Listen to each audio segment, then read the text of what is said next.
Aurora Brown and Intersectional Psychology acknowledge the traditional owners and custodians of country throughout South Africa and their connections to land, water, and community. We pay our respects to their elders past and present, and extend that respect to all Indigenous people listening today.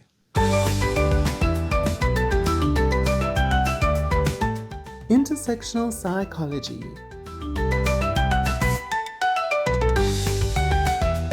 Intersectional Scenes. Inside Out 2015. Keeping Riley happy all day long.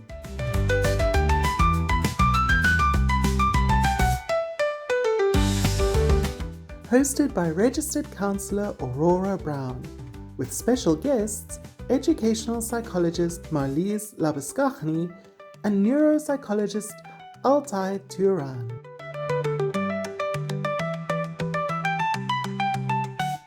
Hello and welcome back to Intersectional Psychology, the podcast that explores psychology's role in promoting social justice. I'm your host, Aurora Brown. I'm a registered counsellor. How are you doing as we get closer to the end of the year? Today we have another episode in the Intersectional Scenes series in which we analyze the representation of mental health in media using the Fanon test. In this episode, we are covering the 2015 Disney Pixar animated film Inside Out. And I have not one, but two fantastic guests to help me analyze the film. Marlize Labuschagne is an educational psychologist in private practice. She is especially passionate about neurodiversity-affirming work, and her therapy is informed by her integrated brain-based and internal family systems training. Hello, Marlize. Hi, Aurora. Thank you for that introduction. My next guest is Altay Turan. Altay is a clinical neuropsychologist in private practice. He has a special interest in ADHD and psychotherapy informed by neuroscience, especially for people with neurodiversity or acquired brain injury. Welcome to the podcast, Altay. Hello, I'm very happy to be here. I know meeting new people and trying new things like this podcast can be very dysregulating and stir up a lot of emotions, even for us mental health practitioners. So to help us relax and get into a playful mood, I thought we could do a quick icebreaker. So it's going to be, if one emotion summed up your personality, what would it be? And what would it look like as an animated character? Okay, so you can give it a name, describe its color, or just tell us why it fits you in 1 minute or less. And I'll go first, so no pressure, because I obviously have had a little bit of time to think about this. But I promise I haven't made any notes or anything. I'm just, flying off the cuff. Okay, so let me just see. I'm using my phone's camera, so I can't time myself now. I'm just going to watch the clock, and then I will go when the minute changes. So you guys can have a think so long. Okay, so my emotion would be curiosity. I don't even know if that is an emotion or actually a trait, but that's what I'm going with. So I'm curiosity. I am like a turquoise aquamarine kind of color, like a tropical ocean that's full of like amazing creatures and hidden treasures. And I have like my curiosity makes me nosy sometimes, so I have like a very long nose, which I realize is very on the nose. I also have like a permanent crease between my eyebrows because I'm always trying to like process and understand and think of more questions. And I'm probably wearing a very weird outfit because, I want to experiment with a lot of different things. What else? My name is just Curiosity. Okay, my time is up. So that is kind of the vibe. Okay. All right. Who wants to go next? I can put you out of the misery, Marlize. Don't worry. You go outside. Because you said curiosity, I'm also going to cheese a bit, and I'm going to use seeking. which is not a common word for emotion, but it is Panksepp's, one of his core emotional models. And it is all about curiosity and drive to explore and goal-seeking behavior. And, it's, I don't know if I had to think of a character for it, or I got to think of like a dog in a park, ears up, tail wagging, and a wet nose. Maybe give him a suit too. Why not? I love that. I think that's me because I've always been a curious and interested person. In fact, it's something that one of my professors once told me, that if you're in psychology, are you curious? Not just are you strange, but you have the curiosity about the way and why of how people are the way that they are. Yeah, I love I that. like that. Perfect. Thank you. Marlize, you ready? Oh my goodness. I had to think very hard about this. For me, there's a lot of things, but I think my feeling, my emotion, my character would be vulnerability, which is, as we saw in the movie, it's a combination of sadness and joy. And because I think that's very much who I am. Sometimes there's sadness and sometimes there's joy. Otherwise, I would have had a character on a roller coaster. And my color would be a coral color, coral with little bits that change color depending on where I am. And I think one of the things that vulnerability does, it allows you to have empathy. It allows you to be interested. It allows you to sometimes be hurt and understand other people's hurt. But it also allows you to have fun and be brave. I like that. So when you say you're a mixture of kind of like happy and sad, it makes me think of like a bittersweet kind of thing. Yeah. Cool. It's very human. Yeah, it is. Thank you very much.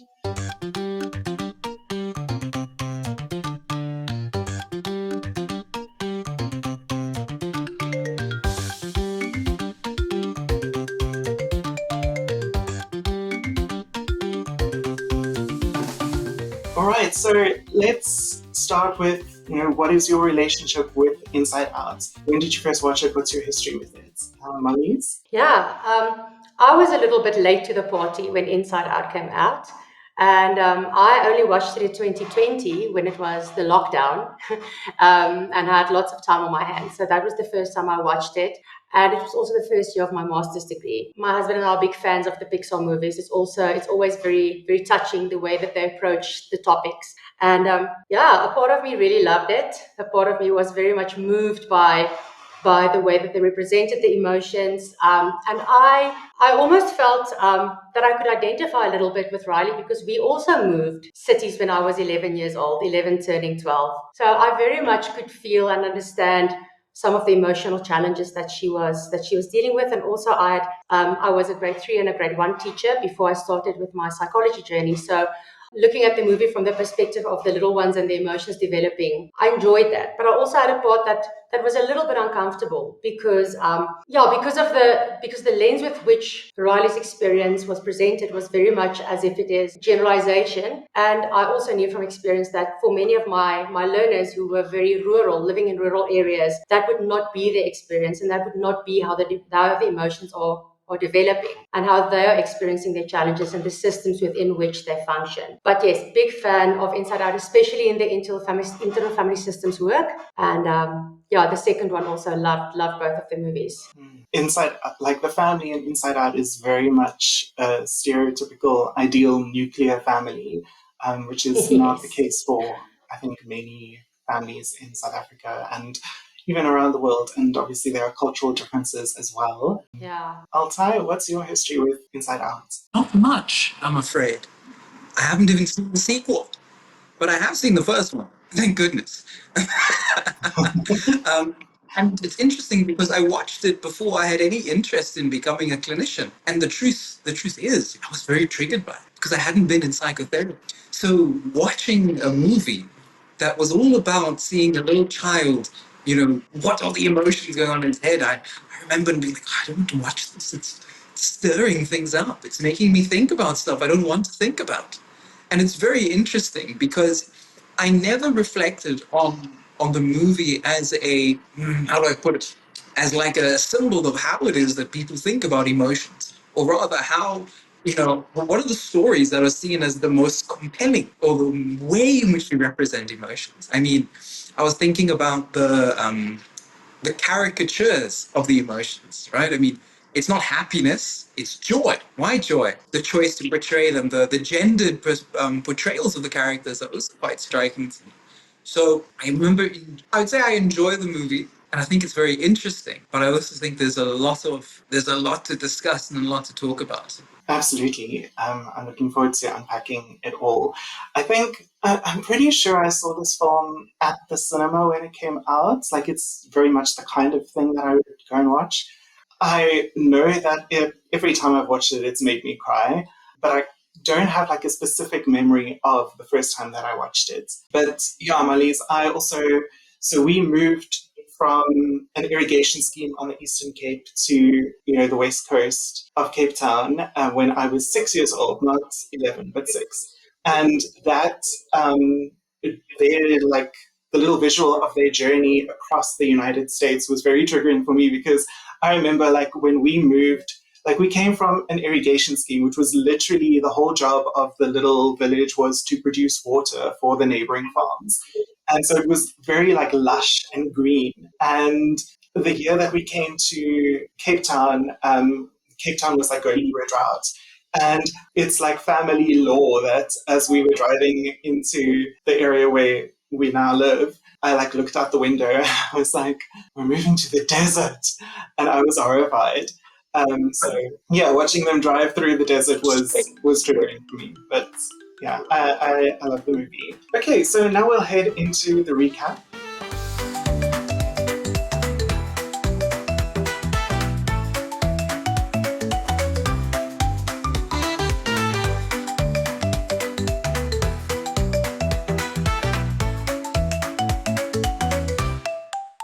But anyone who is listening or watching who has not yet seen Inside Out, like, please be warned, there are major spoilers ahead in this recap.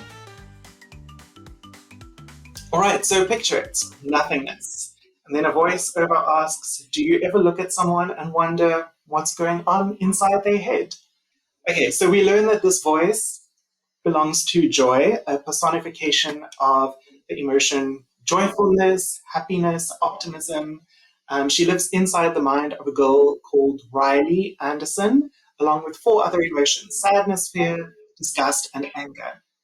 Each of these emotions are characters in the film, and they each have their own signature color. Joy is yellow, sadness is blue, fear is purple, disgust is green, and anger is red. Joy, sadness, and disgust are also female coded, while fear and anger are male coded, which is interesting. And also, I think you touched on this when you were talking about form.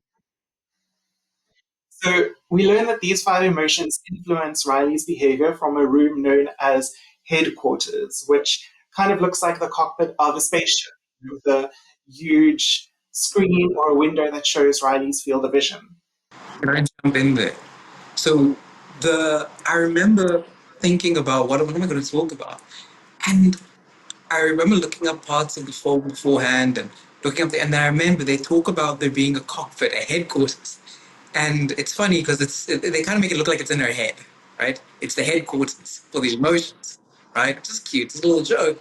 But what I found interesting about that is the choice to represent these emotions as if they are separate characters that influence how things go on, and they're pressing different buttons, right?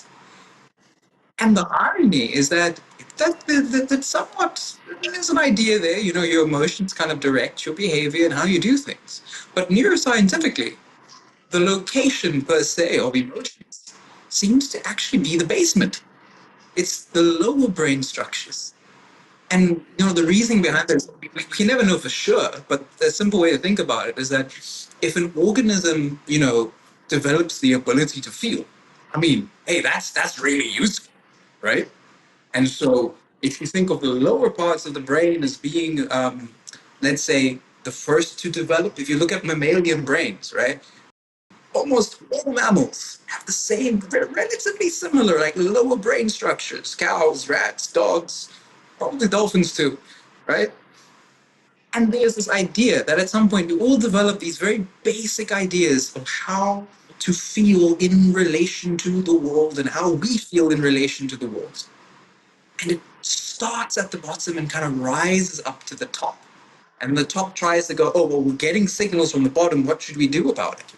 And I thought, I don't know if I understand why, I mean, trying to make a neuroscientifically accurate model of the brain for an animation is a bit of a challenge. I'm not sure I like the idea of there being a headquarters of the emotions at the top directing things. I kind of wonder what it would be like if the emotions were sending signals up to the top, kind of panicking, like, okay, we need them to do something like this, and they don't know what's going on because the boss at the top just does something that may or may not be in line with what they're doing. It's an interesting idea I just had.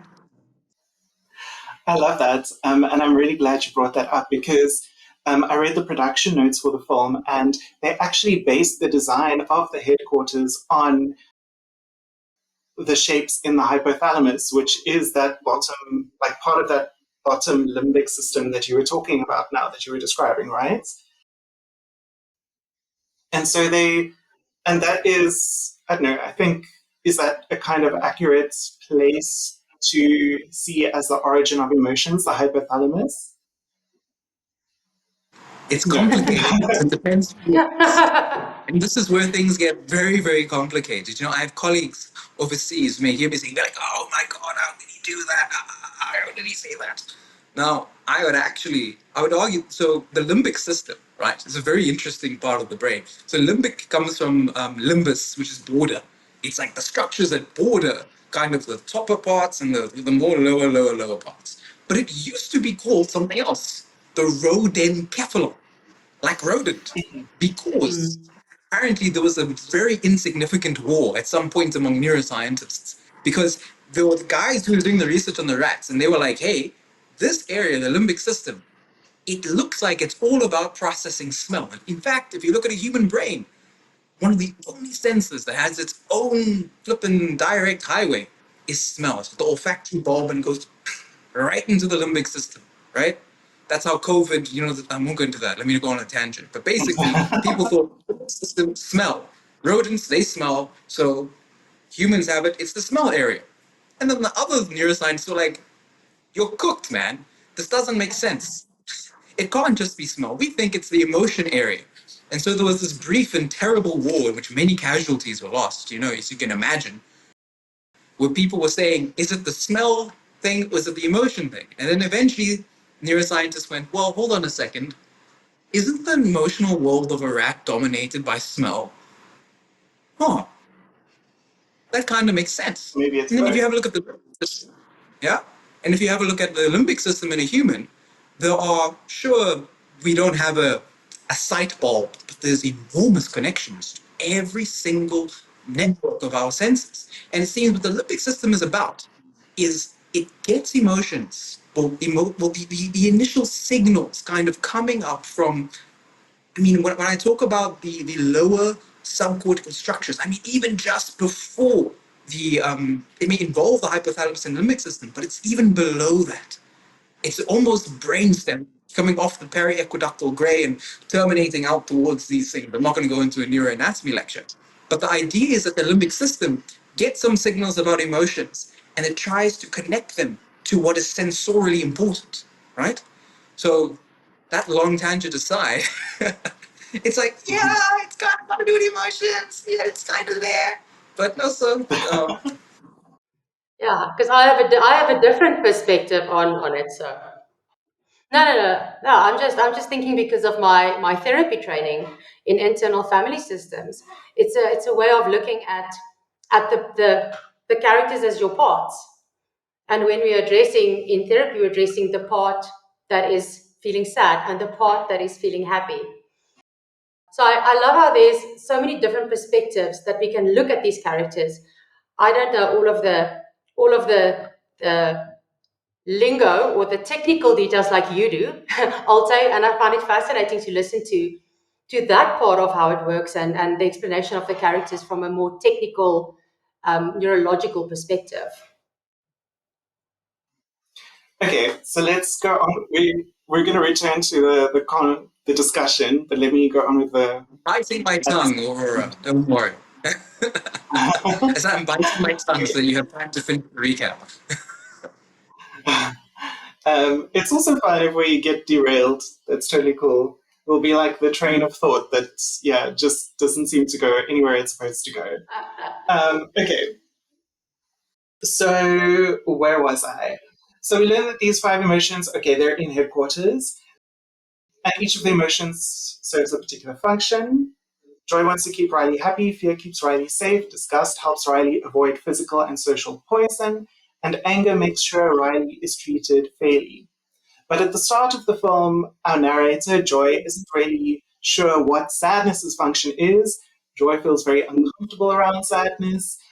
She tries to limit sadness's influence, perceiving her as an unnecessary burden on Riley. So Riley is a generally happy child, so Joy is positioned as the leader of the emotions. But we see later that sadness is the lead emotion in her mom's headquarters, and anger is the lead emotion in her dad's headquarters. So Riley's experiences are recorded as memories that are contained in shining orbs.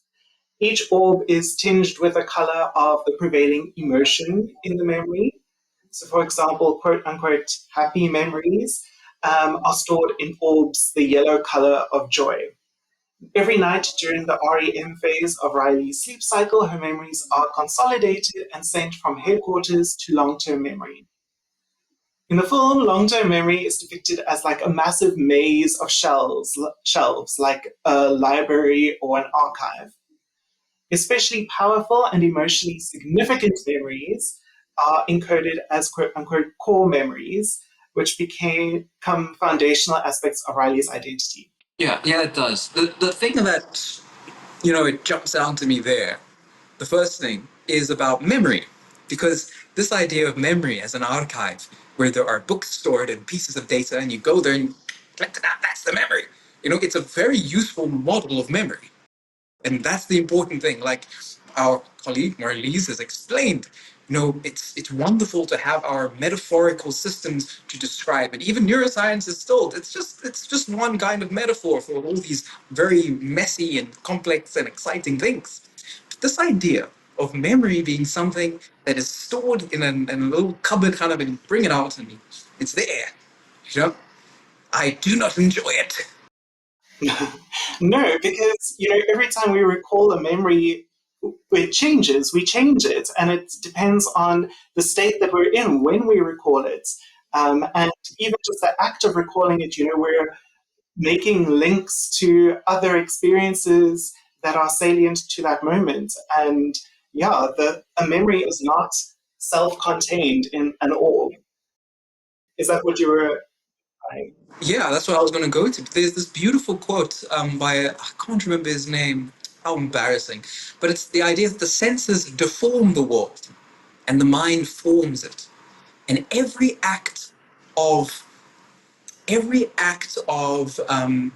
like, every act of memory is an act of creation, is a recreation of a moment. And I mean, that model, that makes a lot more sense to me. There's also research about how when certain people recall certain memories, you can see different parts of the brain lighting up to influence it. It kind of relates to how when people smell a certain thing, oh yeah, that's my mom's cooking. Oh, and if they're far away, oh, I miss my mom. Maybe they hate their mom. They're like, oh fuck, I'm thinking of her again, right? Like, emotions are constantly recreated in different ways and exciting, interesting. But a self-contained, isolated memory, ooh, not sure I can gel with that one. And the other thing is there is like, Marlies? what about unconscious memory? What about the memories we don't know we have? No neuroscientist, I think, would take issue with the idea that there are memories that we use to think about the world that we don't consciously declare. I mean, for anyone listening, can you remember someone teaching you how to, for example, how to put on a shirt? How to put on a shoe, a sock. I mean, you're not born with the knowledge of putting on shirts.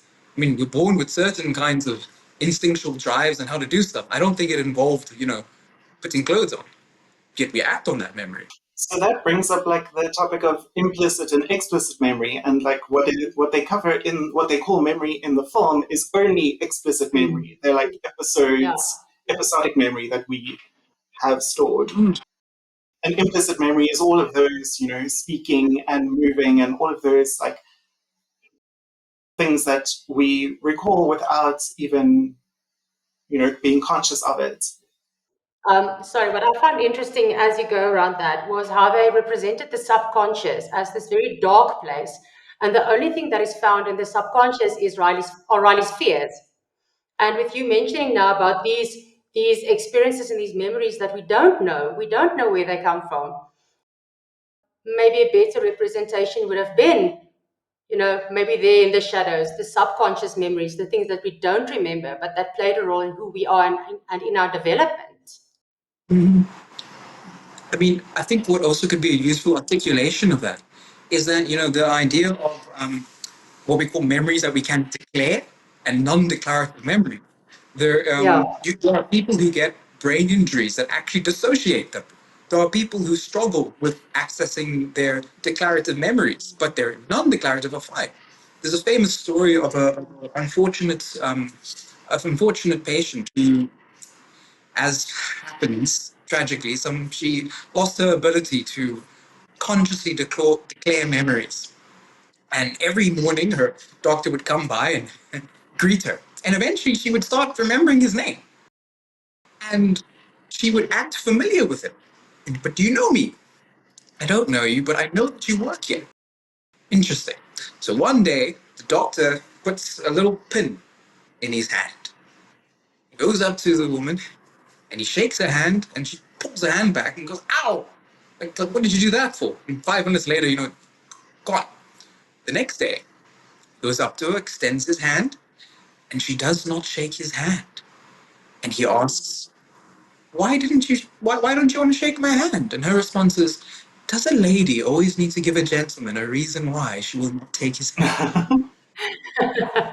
And like in the I mean, it's a wonderful story, but the idea that we have these memories that we don't know we're accessing when we're making choices and decisions, memories about, for example, I mean, and in fact, maybe those are the core memories. Maybe they're sometimes our first, most foundational memories about how to navigate the world. Okay, I mean, the reason why, this, we can speculate, but the idea is that the hippocampus, which is kind of like the organizer for memory, isn't fully elaborated. Connections in the brain aren't fully elaborated. So you can't form these concrete episodic memories of early infant life. But those early infant lives, I mean, those memories. If I cry, will someone come and give me attention? If I'm hungry, is someone going to come and feed me? Oh, when they come back, yes, I feel good when they hold me. Those form the foundations. Not everything, but they certainly So form a crucial. foundation. So crucial. Exactly. So, yeah, I know. I completely also, I like the idea of the subconscious being, I forgot about that. The subconscious, like this dark, unknown thing. But I wish they somehow managed to get the subconscious to be a bit more active and constantly like Relevant. including. Yes, relevant. Yes. Yeah. Yeah. Yeah, I mean, there are so many like psychoanalytic concepts that they use in this film that aren't necessarily like they don't like the subconscious isn't a specific place in the brain the way it is depicted in the film. And yeah, we can discuss that more. Like you're making me think now. When I was in matric, I was hit by a bus and I was in a coma for 3 days. And it took me like recovering after that. I was only able to write my matric exams like 6 months later because my short-term memory was terrible. And every day my mom would come and visit me and she would like push me around in a wheelchair in the hospital. And the one day and I don't remember this, but my mom loves telling the story. As she was wheeling me past the nurse's station, I was like, bye, I'm off to my betrothal, which is like, I've never been engaged, I've never been married. I don't How use the random. word betrothal in everyday life. Like, where did that come from? Yeah, it was Interesting. just bizarre. That is amazing. Yeah. I So hope the that you memory recovered. is weird. I did, yeah. Got I got an A aggregate on my exam 6 months later, so I'm fine. Hear that, students listening? If Aurora could do it, You can too. I think Absolutely. I had a bit of a Advice is from knee-jerk reaction, Aurora, with you telling us, because when you wake up and you've had a bad day, like, oh, I feel like I've been hit by a bus. So you saying, well, in Matric I was hit by a bus. That was quite unexpected. There we go. Sorry. Yeah, but how interesting. Yeah. You know, the Anyway, let me okay. let's continue on the recap. Let me not detract too much. So we had these, I was mentioning these core memories, and they fuel the five floating islands of Riley's personality, which are Family Island, Friendship Island, Hockey Island, Honesty Island, and Goofball Island. And far below the bridges linking headquarters to the islands of personality is a deep, dark canyon known as the memory dump, which is where forgotten memories are discarded and fade to non existence. Now, at the age of 11, that's all basically like the setup. Now we're getting to the actual plot. At the age of 11, Riley and her mom and dad moved from Minnesota to San Francisco for her dad's new job. Their new house is much smaller, and Riley's new room is more cramped. And I don't even know if they still have a garden. And the furniture or the moving company like keeps postponing the delivery of their furniture. And perhaps worst of all, San Franciscans put broccoli on their pizza. So immediately, Riley's dad is much busier with his new job and doesn't have as much time for her. So when Riley starts at her new school, she's like already feeling shooketh. There's a lot of change and difference that is making her dysregulated. When her teacher asks her to stand up and tell the class a bit about herself, we see the internal process as Riley recalls happy memories of her life in Minnesota. But sadness reaches out and touches these memory orbs, changing their color from Joy's yellow to her own blue, which is like that memory reconsolidation that we were talking about just now. And Riley starts crying in front of her class, which creates her first ever blue or sad core memory. So all the emotions in headquarters start panicking. Joy wants to dispose of the sad core memory using a pneumatic tube, but sadness tries to wrestle it away from her. They knock the other core memories loose, which disables Riley's islands of personality. Joy, sadness, and the core memories are sucked out of headquarters and deposited in the maze of long-term memory. So anger, disgust, and fear are the only emotions left in headquarters, and they try to make new happy core memories. But instead, because they're not joy, their attempts cause Riley to argue with her parents and withdraw from them. As a result, her islands of personality begin crumbling and falling into the memory dump one by one. Meanwhile, Joy and Sadness try to get back to headquarters. Joy and Sadness bump into Bing Bong, Riley's imaginary friend from when she was younger. Bing Bong suggests Joy and Sadness ride the train of thought back to headquarters. And yes, the train of thought is an actual train that transports memories to different regions of Riley's brain, as well as delivering ideas, thoughts, and daydreams to headquarters. To get to the train of thought, though, they have to make a perilous journey. First, they go through Imagination Land, where the forgetters who sought Riley's memories discard Bing Bong's rocket into the memory dump. Bing Bong is very upset about this, which makes Joy impatient. She disconfirms Bing Bong's feelings and tries to distract him, and this does not help. I experience Joy almost as if she tries so hard to make everyone happy that it's almost as if she brings a bit of toxic positivity to the situation. Every time, so when they move to the new house and all the other emotions are confused, she tries to show them, I'm going to take charge of the situation, I'm going to fix things up, and then she addresses them as team happy. So every time she comes and she tries to, and even though the intention seems to be to make everyone happy, it's obvious that she's uncomfortable and her discomfort is causing this toxic positivity and really not solving any of the issues. No, exactly. And she definitely sees herself as the most important emotion. I And mean, she's that also the everything teller of the else is story. It's from her perspective, so she's got a little bit of main character syndrome. 100%. I also find You know, the idea that like there's one central emotion in charge of stuff. You know, I it's a great way to try and tell a story about it. But it's interesting the kind of story that gets told. It's kind of like a hero's journey. There's something to save. Oh no, a memory has gone into the thing. Now I must get on the train and I've got to go through a journey and find something. Also, a train has stops. It doesn't, it goes on schedule. It needs to go on schedule. There's someone who conducts it and drives it, right? When if memory of anything, it's more like a terribly murky ocean that sometimes becomes a mountain and sometimes it becomes one thing or another.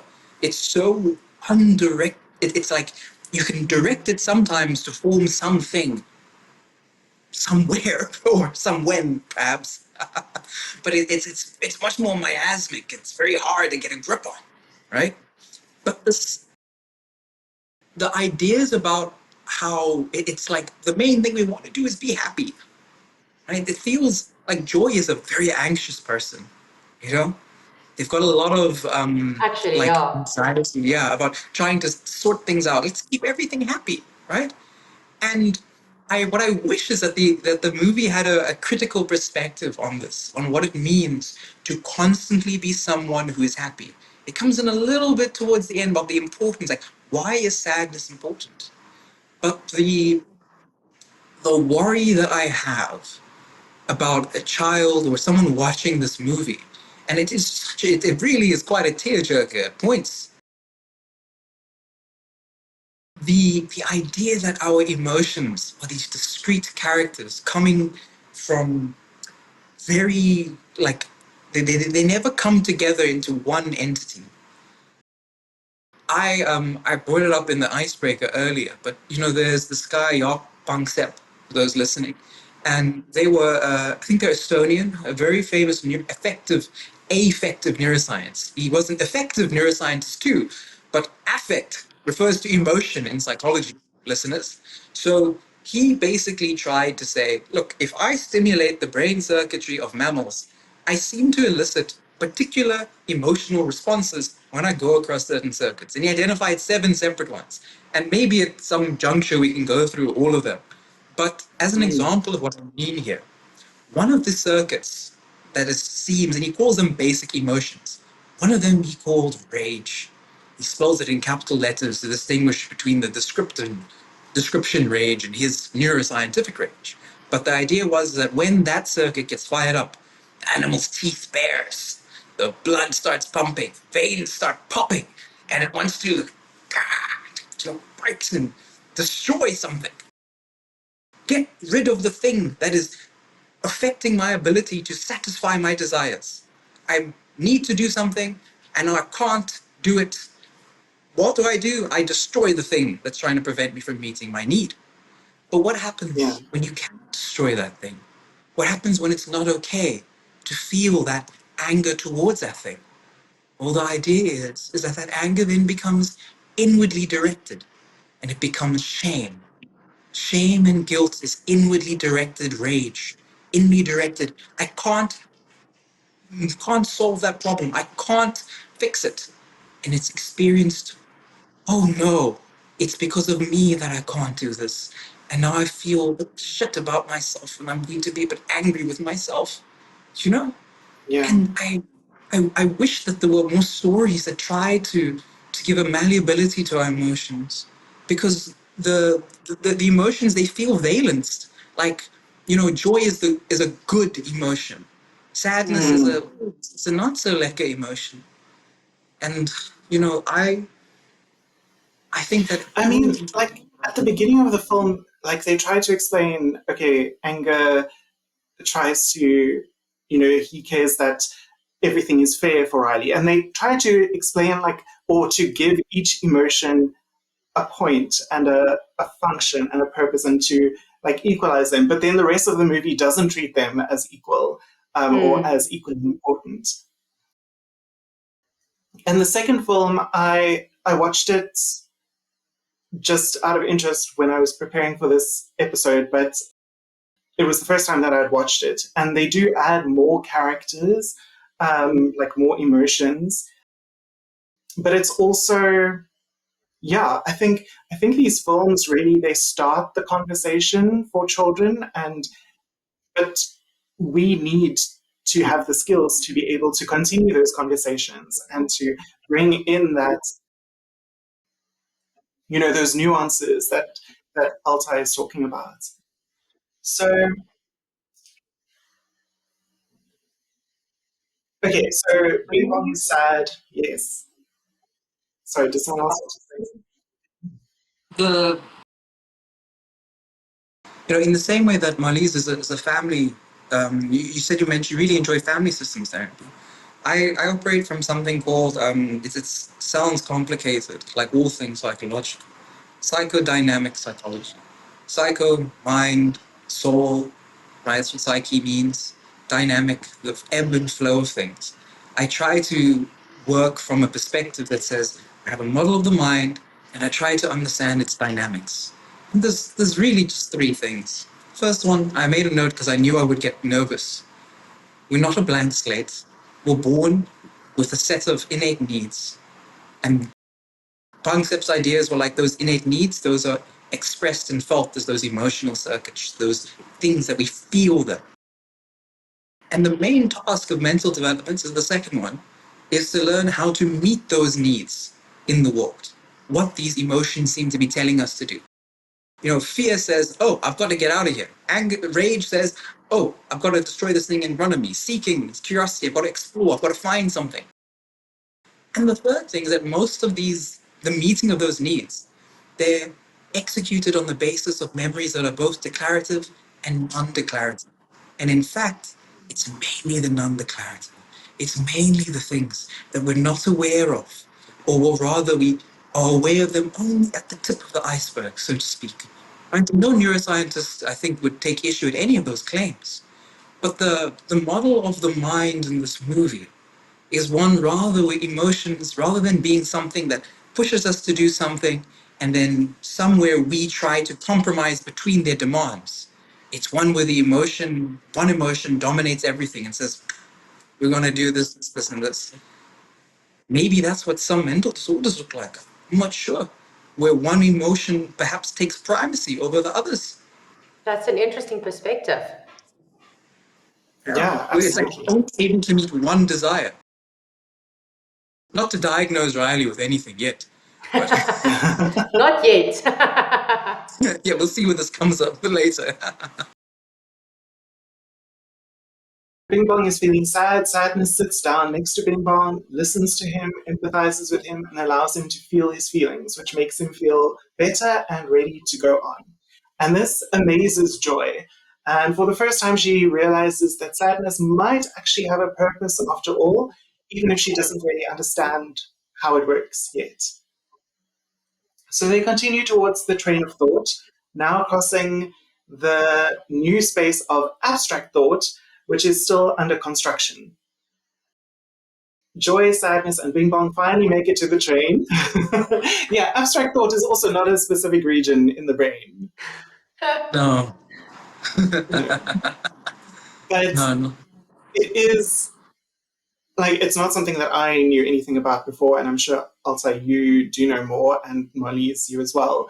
But I looked it up for this specifically, and they do say that abstract thought kind of starts developing around 10 or 11. So I think That's the why way it's that under they depicted construction. this area, sorry, That's why it's still under construction. exactly, yes. So their depiction of it is quite good. Joy, Sadness, and Bing Bong finally make it to the train, but just as they get on board, the train stops because Riley has fallen asleep. They decide to try and wake Riley up by going into her subconscious and unleashing her deepest fears into her dreams. When Riley wakes up, Joy, Sadness, and Bing Bong race back to the train of thought, boarding it just in time. Back in headquarters, anger convinces disgust and fear that Riley will be happy again if she goes back to the place where she was happy. This idea is depicted as a light bulb that anger screws into the HQ console, which leads Riley to decide to run away to Minnesota the next day. Meanwhile, in long-term memory, just as the train of thought gets to an island of personality, the island collapses along with a bridge linking it to headquarters, and this also derails the train. So Joy tries to ride a recall tube back to headquarters with a bag of core memories. When Sadness tries to enter the recall tube too, they start turning blue at her touch. So Joy, again being, let's use that word, toxic, again tells Sadness to stay in long-term memory, implying that Riley doesn't need her as much as she needs Joy. But the ground below the tube collapses. Something that I found very interesting, Aurora, I don't know if you noticed that, was that it seems as if the islands fell apart every time after anger made the final decision. So, for example, with Goofball Island, after the dinner table fight, we really got angry and shouted at her father. That was when Goofball Island fell apart. With Friendship Island, the video call, anger took control of Riley. She shouted at her friend, cut off the video call. With Hockey Island, she stomped off the rink when she got angry. With Honesty Island, she took her mom's credit card. And then with Family Island, it started falling apart when she was ignoring her mom's phone call. So every single time it was, and I'm wondering around the message that sends, that anger is not good, anger is not healthy, anger is not a constructive emotion. So it's almost as if it's expected, and not only in the movie, I think it's something we see in society, it's expected of us to be happy. We have to be happy. We're not allowed to feel anything. And I think especially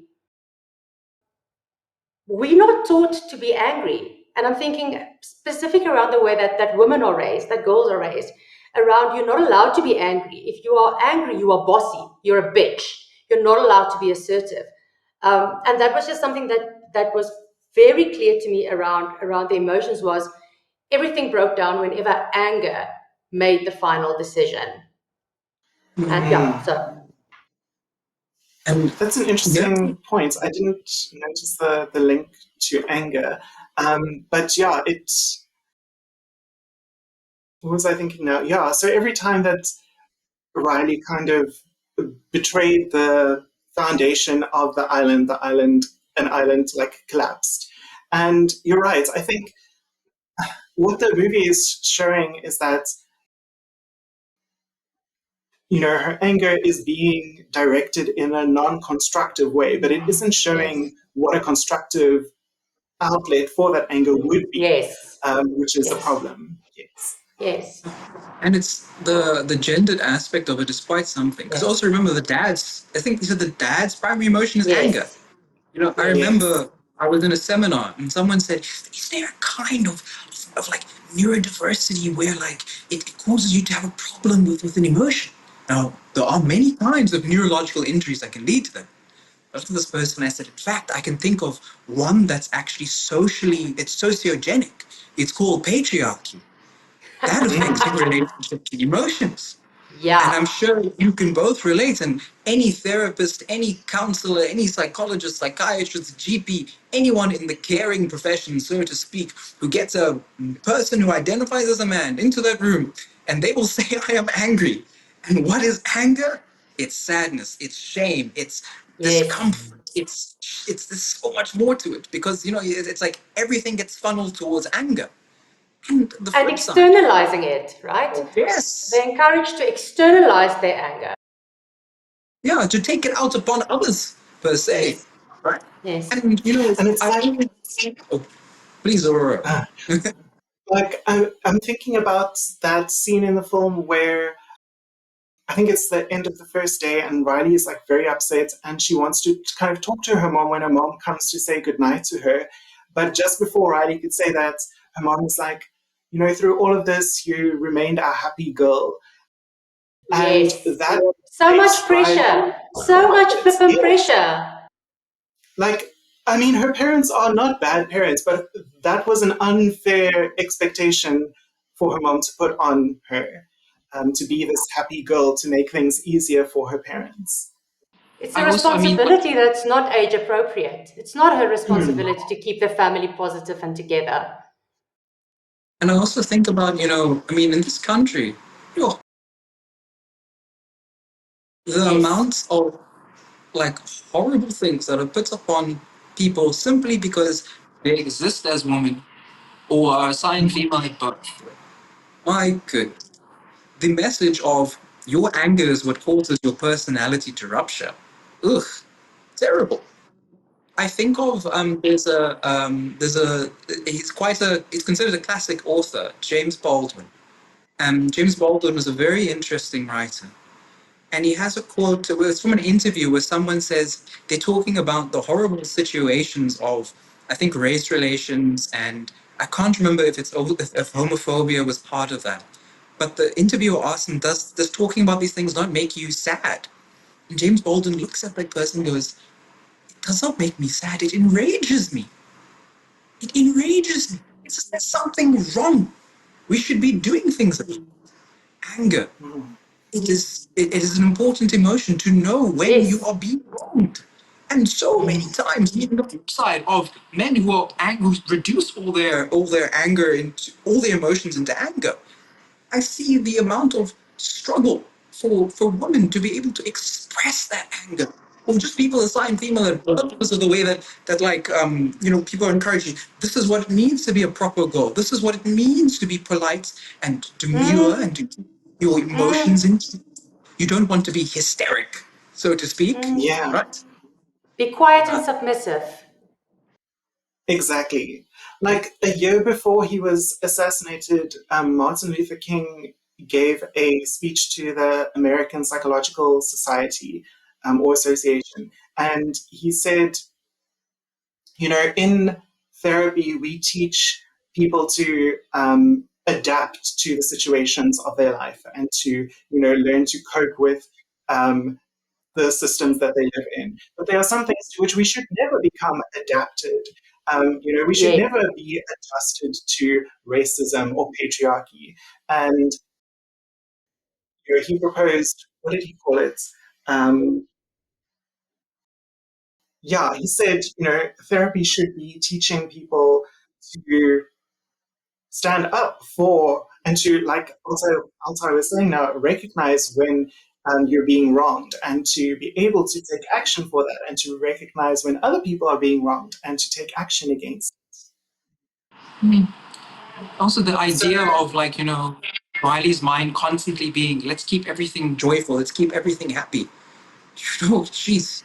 It reminds me of the conversations that sometimes happen in workplaces where there are mhm, incidents of racism, bullying, or sexism. You're like, no, we don't have to Yes. talk about this. Let's keep everything happy. Let's not talk about the fact that one of our workers is being bullied every single day for no other reason than the fact that they have, I don't know, a more black sounding accent. Let's keep everything happy. And We when, don't want to for cause disruptions. We don't want to cause conflict. yes, We don't want to make people uncomfortable. It's okay if this one person is exactly, uncomfortable, but we don't want the company to be uncomfortable. yeah. And to 100%. be honest, this is where, like, I, you know, unfortunately, as much as I love the idea of positive psychology, the way I look at it is rather, we suffer from our emotions. We suffer them. They tell us we need to do things. They make a demand upon the mind for work. And the question of whether we satisfy them, whether we don't satisfy them, how we do it, whether we dismiss certain kinds, that is what forms our personality, the way that we try to manage these things that we suffer from. And you look at someone like O'Reilly, who seems that she has an enormous deal of like there's reasons for her to be angry. She doesn't let sadness into the headquarters to feel the sadness of moving from Minnesota. Then sadness comes up and bursts through, and then there's all this try to push everything down. And she acts out in anger towards her people because it's unfair that she's being asked to, push away all the sadness. And that's. We suffer from our emotions. We feel them as that. How do you meet them? When do you not meet them? Well, that's our work. So if anyone listening is like, wow, that's interesting, you should go look up psychology as a career path. Maybe don't if you're like, oh God, that sounds terrible. So joy, bing bong, and the bag of core memories fall into the deep cavernous memory dump. Sitting in the memory dump, Joy replays one of Riley's core memories. It started out with the sad event of Riley's hockey team losing a game because she missed the winning shot. But the memory turned happy when Riley's parents and friends comforted her.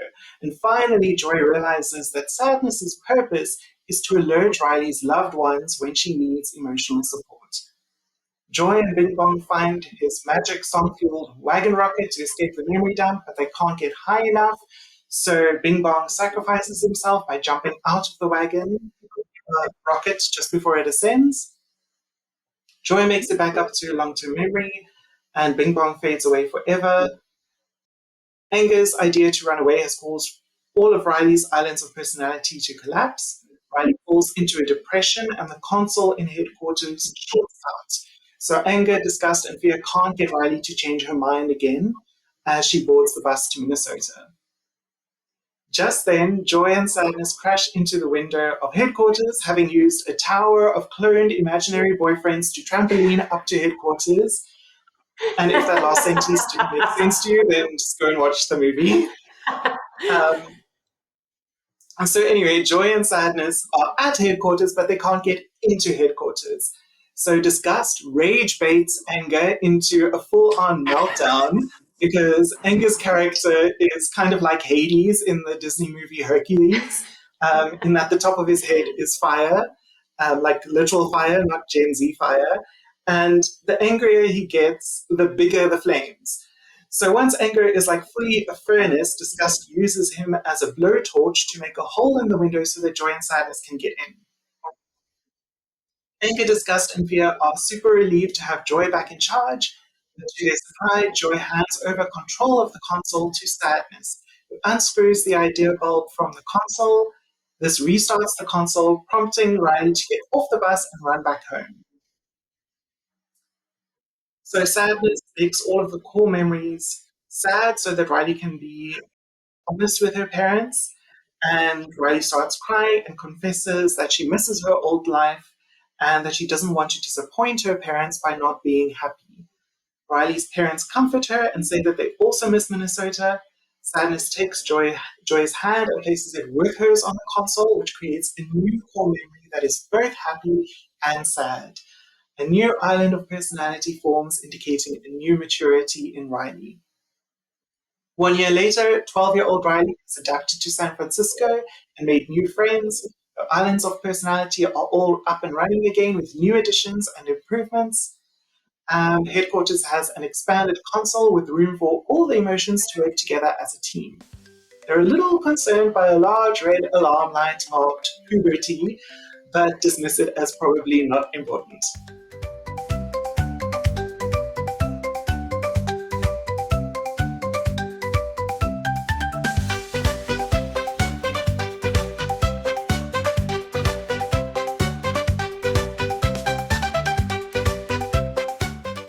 Okay, so like I said, I do have a few questions still lined up. We've covered a lot already.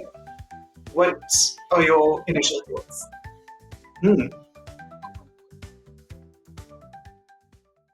I wanted to say this from the beginning, but the entire movie has an assumption that the mind is a kind of machine, an enormous elaborate machine with a console, with circuitry, with pneumatic tubes, right?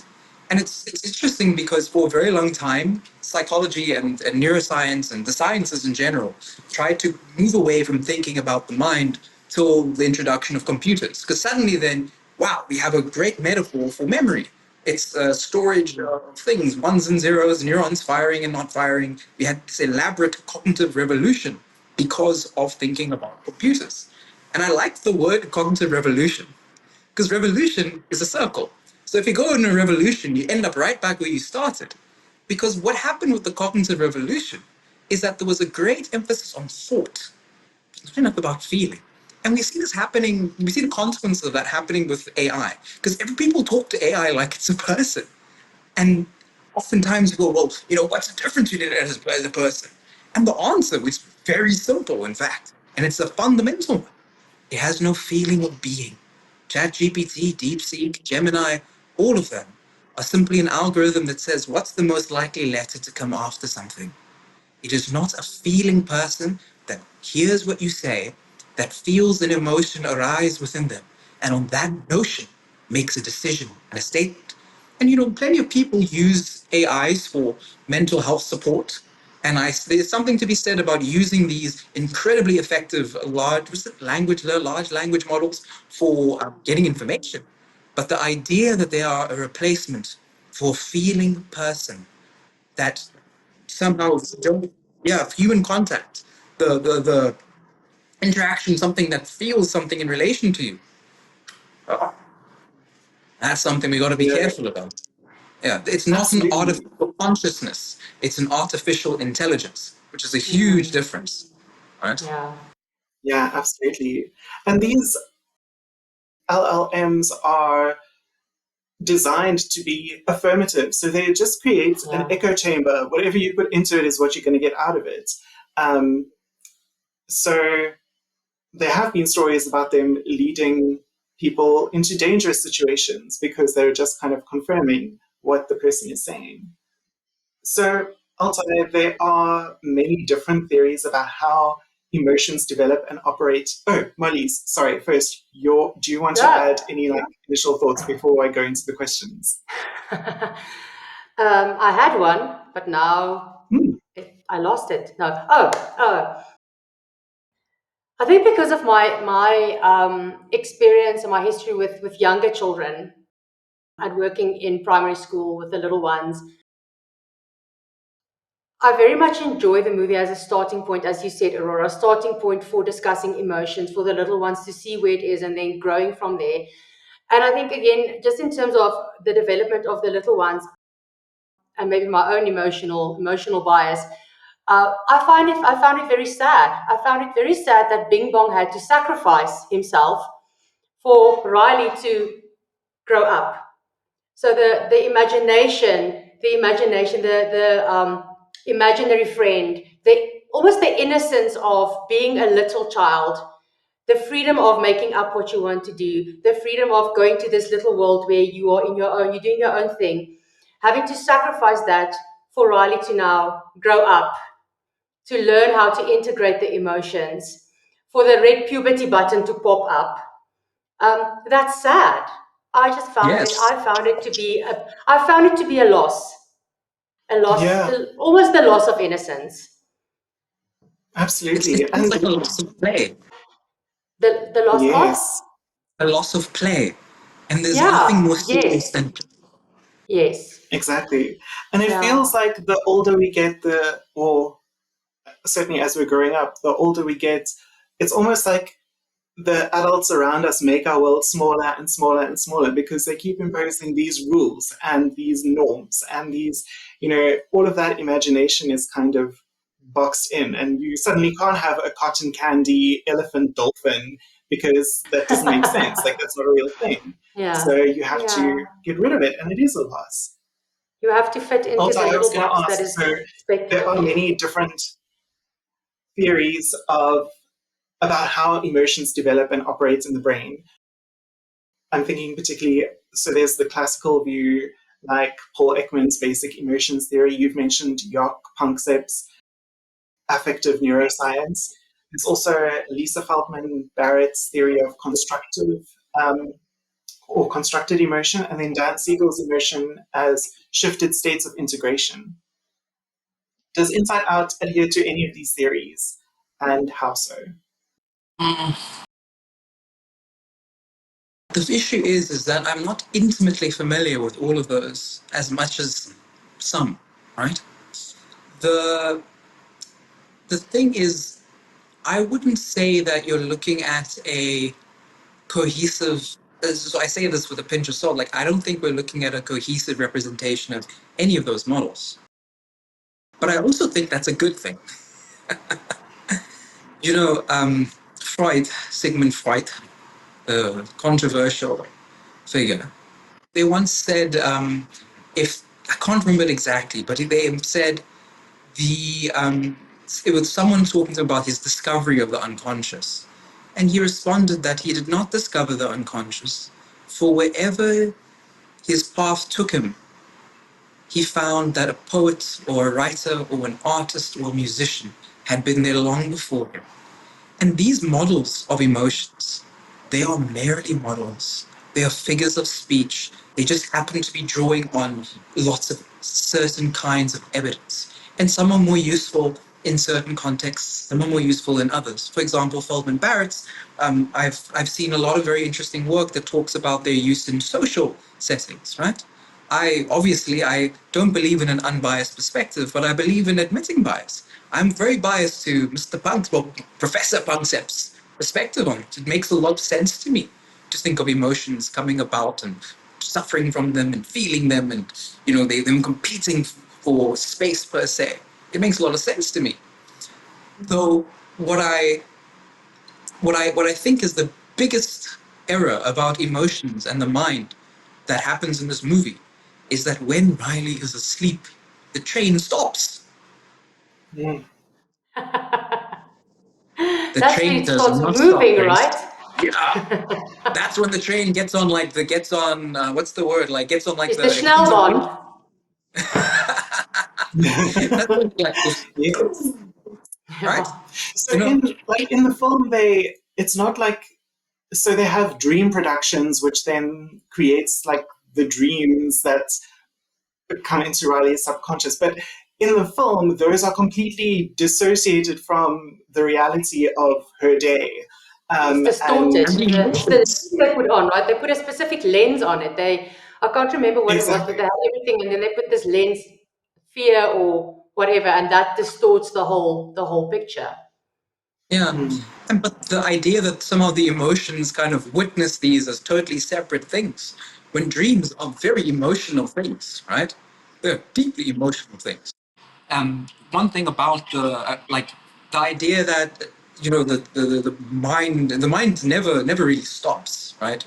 In fact, the activity of certain areas of the brain rely on deactivation of other areas of the brain. For example, dreaming relies on a kind of a disinhibition, an allowance for more florid and unusual things to happen, right? If you think about it, hallucinating is dreaming while one is awake, right? And a dream while you're asleep is a hallucination. It is following a train of thought, if anything, like an association from here to there, from here to there, and allowing all kinds of unusual representations to come forth and represent itself. And that's got to do with emotions competing and arguing and conflicting and coming together and resolving, and how your mind is trying to solve it, how they're trying to represent it. I wish that there would be more, that there'd been something more going on there when she went to sleep. But I can talk far too much. Basically, the no, I don't think it aligns to any models of emotion. Neuroscientific ones. I think that's a good thing, but I wish they'd come up with a better model of emotion, a story of emotions to tell people. Mm. I agree. Actually, I think Paul Ekman was one of the consultants on the film, one of like the neuroscience consultants on the film. And the fact that they have these five primary emotions does seem to, it is more like in the flavor of his basic emotion theory. But I agree with you, like it doesn't, there's so, there are so many things that the film misses out that it doesn't really hold up to any kind of neuroscientific scrutiny, I guess.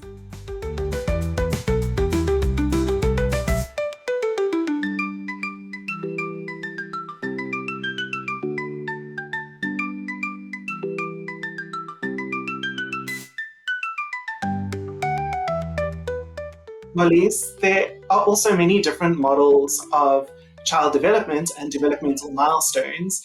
There's obviously Freud's psychosexual phases, Erikson's stages of psychosocial development, Piaget's theory of cognitive development, Bronfenbrenner's ecological systems theory, Bowlby's attachment theory, Vygotsky's zones of personal development or proximal development. And there's also your speciality, internal family systems. So there's no way we can cover each of these in depth, but maybe you could highlight, where Riley is at in relation to these as an average 11-year-old child. Yeah. Okay. So I made notes to prepare for this one, um, because I can go off on a tangent and it might not always make sense. So when we look at Riley at the age of 11, she's in what Erickson describes as the industry versus inferiority stage. So this is where she needs to build confidence. She needs to build competence. She needs to discover her sense of I can do things really well. So in this stage, we can see that none of those things happen. None of those things are happening for her. She needs to develop pride in her skills, her social skills. She's moving to a brand new place. How is she going to make friends?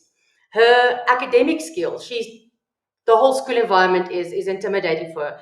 Her sporting skills, we saw how going onto the ice rink, nothing happened for her. And then also she's comparing herself to her peers and evaluating her abilities against theirs. So taking a child at that age out of what they know and putting them in a whole strange environment. So now it's not building these core competencies. It is adapting to this whole new environment, feeling safe before they can actually start building on these core competencies. And then the risk at this age is feeling inadequate, feeling behind her peers, feeling I'm not good enough, and then also increased self-criticism. So she's losing everything, and we know that children tend to internalize. So Riley's experience very likely is not because of these circumstances, I cannot reach these goals. Riley very likely is saying or feeling to herself, I am a failure, I'm not adapting, I am less than. And then when we look at it from an internal family perspective, Marlize, yes, uh, I was thinking about this as well, and like the islands of personality, it almost made me think like, okay, she's already achieved all these competencies in the industry versus inferiority stage. And it's almost like this move, you know, it felt to me almost like it catapulted her into the next stage, which was identity versus role confusion. And now yeah, all of those competencies that she had have kind of like crumbled away because she's in a new environment and she doesn't know who she is in this environment. She doesn't know where she fits in. She doesn't know like what her role is at school or like. But I mean, that's just yeah, another perspective. And I think that makes a lot of sense. That makes a lot of sense. I think for me, the way that I look at it is that it's almost as if she regressed in competence because of the new environment. So yeah, both of those make a lot. But I like what you said also. Yeah, just who am I? Who am I when I am in this new role? And almost like losing what she had, so she can't really settle and find yeah. herself. Yeah. Sorry, I interrupted you. Sorry, Altai. I was building on what you'd said. I mean, earlier when I talked about the feelings demand upon the mind to work, personalities, how do I then satisfy those feelings? Her competencies and how I satisfy these things, they're not working like they used to. It's a dissolution of self there. My personality that I've had isn't allowing me to feel these emotions that I'm feeling, right? Her personality had to develop into one that is able to incorporate the sadness that she has. You know? Yeah. Yeah. I'm just looking at my notes now, Aurora, and one of the things when we look at identity versus role confusion is to be able to rely on your peer groups for belonging. So Riley, her peers are going on with their lives back home. New people are joining the hockey team, they're having new experiences. So for Riley, there's no one for her to rely on to help her find her place. Yeah. And that's a lot of And she tries to vulnerability. And run back to those peer yes, groups that she knows. Yeah. yeah, yeah. Because What in was her the mind next it thing makes that you wanted sense. to say? Oh no, I was just thinking around the concepts of internal family systems where we have the different parts where you have an exile, which is the part that is described as the part that got hurt, the part that we are trying to kind of protect. And then we have the parts of the protectors, your manager and your firefighter, where your manager is proactive in preventing this exile from coming out and reacting, and your firefighter is reactive. And I'm just thinking around the way that all of these different emotions, it's as if joy is proactive, trying to prevent Riley from melting down, and then anger is reactive. No matter what the collateral damage is, I'm just going to do what needs to be done. I mean, we can have a whole discussion ironically, about the firefighter is starting the the fire. fires. Yes, exactly. Yeah. So yeah, that was just very interesting for me. And very often when I work with internal family systems therapy, we're looking at exiled parts that are young. They're younger. It's very rare that you will have an 18-year-old part. They're usually primary school, under the age of 12-ish. So if we look at the emotions as representations of these different parts, would you say that sadness then is the exile? Yeah, could be. Could be. Yeah, sadness could be an exile. Sadness could also be a firefighter, reactive. What I found interesting is when I'm looking at the parts or looking at the emotions have emotions. Joy Yes. experienced sadness, disgust experienced anger.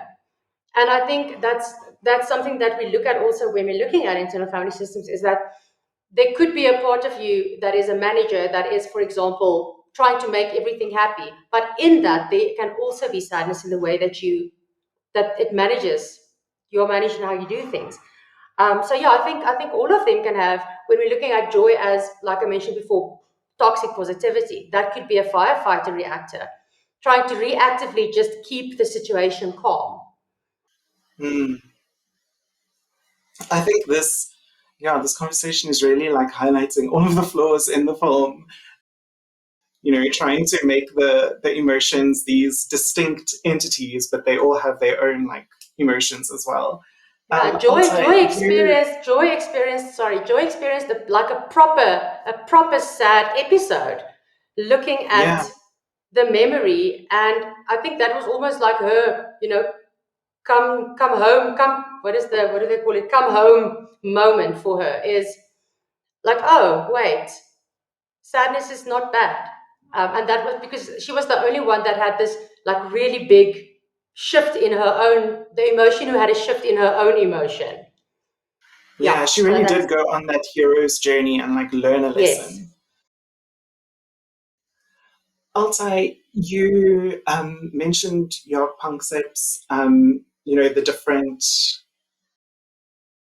drives, affective drives.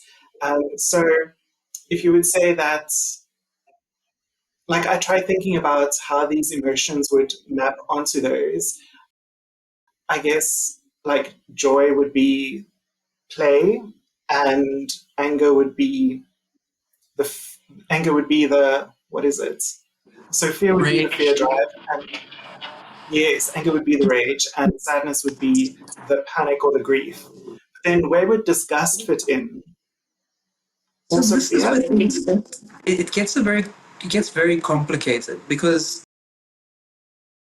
the limitation of trying to represent these emotions as distinct entities is that trying to talk about them as coming together means they both press a button at the same time. Mm, When it's more like these complex feelings come together to form an experience of, for example, fear. So, disgust, right? Okay. Now, one can have an experience of disgust in relation to so many things. I will talk about disgust, but I think what could be useful here actually is anxiety. So, when you look at anxiety, you can have an anxiety that seems to be triggered mainly by the drive of, like, for example, fear. I have fear. I'm in danger. I need to get away from here. Something is out to annihilate me. Okay, we would call that an annihilatory anxiety. It's experienced as anxiety, but it's Mm. annihilatory. The drive behind it is, I'm in danger. I need to get away from it. But then there's also the anxiety of panic grief. Now, those are two, like, it's one emotional drive circuit thing in Bancep's model, but the idea of it is, the infant or young child is like, oh my goodness, I can't find the caretaker to help take care of me. Where did they go? How am I going to find it? They get anxious. Like, oh, wait, where is it? Where is it? Oh my goodness, I need to try and find them. And then if they can't find them, grief. Oh my goodness, they are gone. I need to I've just been sit, abandoned. abandoned, feel that something has been lost, something needs to be mourned, there needs to be a grieving.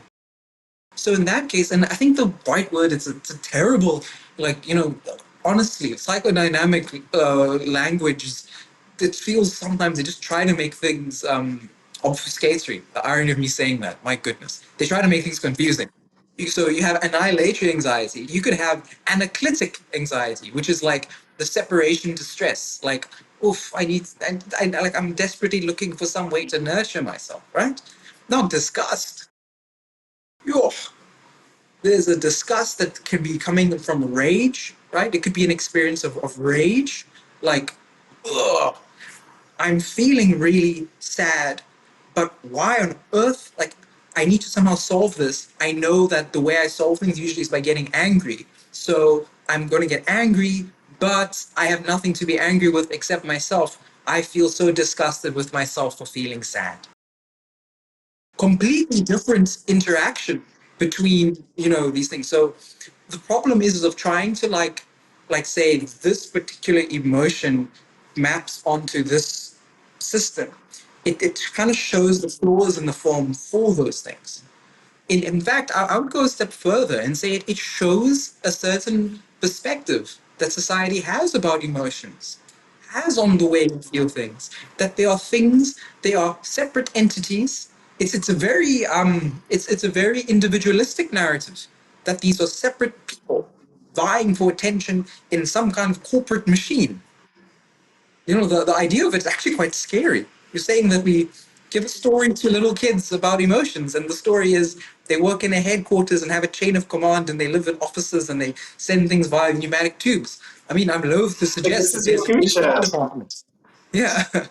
Like, what if there's an HR department? Do they have like workplace complaints? Do they send emails? I don't know. Do they have workplace policies? It's a bit scary.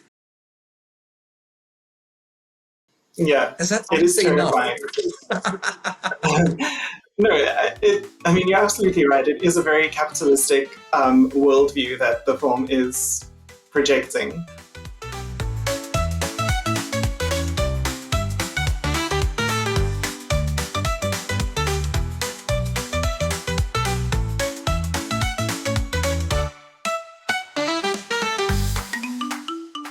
Okay, so now it's time to rate Inside Out on our 5-point Fanon test for mental health representation in media. You can think of it as Bechdel test's psychological cousin, and instead of focusing on gender, it zooms in on the presence or the quality of mental health representation. So it's named after Frantz Fanon, the West Indian psychiatrist who developed our understanding of decolonization and the psychopathology of colonization. The test consists of 5 scales, each with one question contributing 1 point, leading to a total score out of 5. Each scale of the test is also named after a thinker who has contributed profoundly to decolonizing and intersectional approaches to mental health and society. So we're going to go through the test one scale at a time. How would you rate it on the following scales? Firstly, we have the Cooper scale, named after Sato-Vivian Cooper, the South African clinical psychologist and anti-apartheid activist. The question for this scale is, are mental health phenomena depicted and named with clarity? Who would like to go first, or would you like me to go first? I would, sure. A mental health phenomenon. Got to wrap my head around that part. I mean, do they ever name something like depression or anxiety or, I don't know, So emotion? for me, it was kind of like when Anger put that idea light bulb into the console, and Riley accepted it and made that decision to get on the bus, and she got onto the bus. Like, the whole console went dead, and it felt like that was a representation of depression, because they couldn't make her feel anything. Like, the emotions say we can't make her feel anything. And I think emotions and memory and the subconscious, all of these things do count as mental health phenomena. But the question is, do they depict them with clarity and accurately? And we can give like quarter points, half points, a third of a point.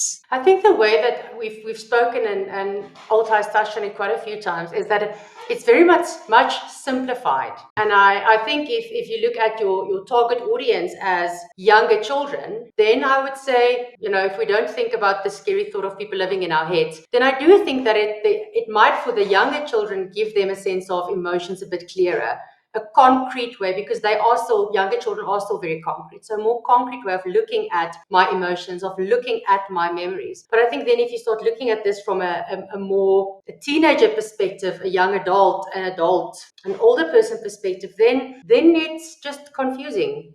Because it's not as simple. It's not as binary as it is depicted, because as adults we know that sadness, like you've said, Altay, sadness is not just sadness. Anger is not just anger. So from my side, yeah, I don't know. Yeah. Let's see what you guys say, and then we decide. Sure. I don't think I can give a good point for this one, eh? Maybe, I mean, it's something. I mean, it's inside out. They're showing an expression of, acting out, externalizing behavior. But it feels like a film about emotions rather than a film about mental health, if that makes sense. So, and Yes, I agree with you. I think, Maybe if they had. I mean, Sorry, Aurora. there are few films that are actually about mental health. I think the way or a way of looking at the scale would be to look at, okay, what is happening between the relationships in the film, between Riley and her parents and the people at school, and like, how is she behaving in the world? Are we seeing any mental health phenomena there, like maybe depression or... I get what you're saying. Okay.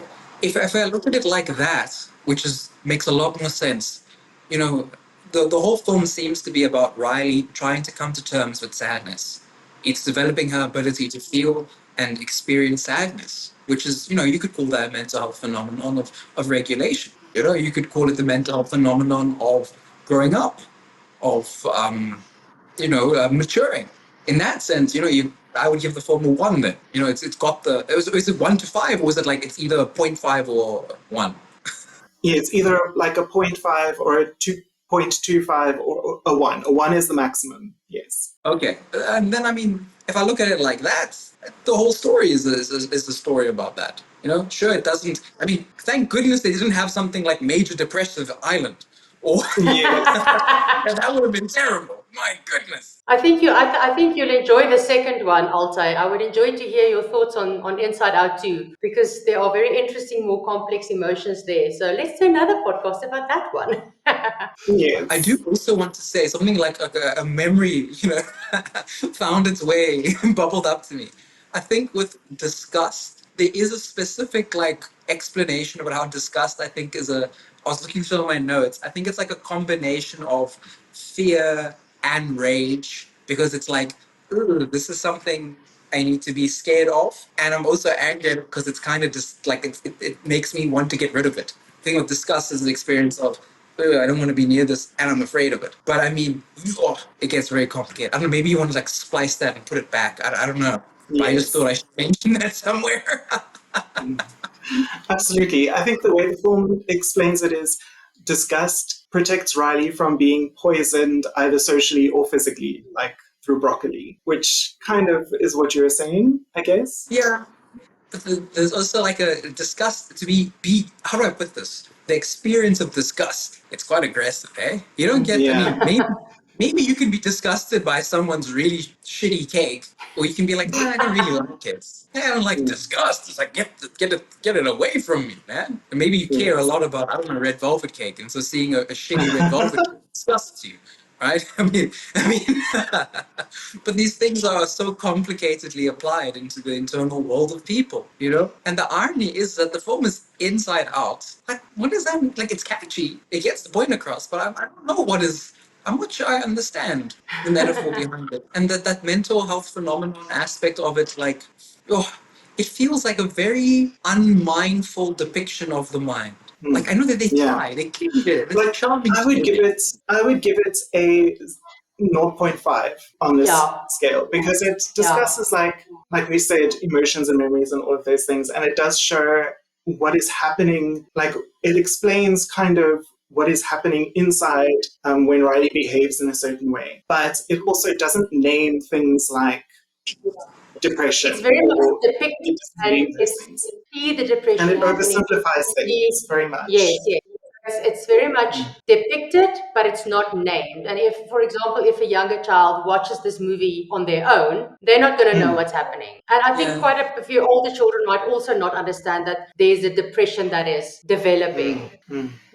So, I watched it with my 4-year-old niece yesterday, and as soon as it was over, she was like, again, and it kept her attention the whole time, which is something. That's cute. Okay, so the next scale, the Hill-Collins scale. Okay, so sorry, we've settled on 0.5. Is everyone comfortable with that?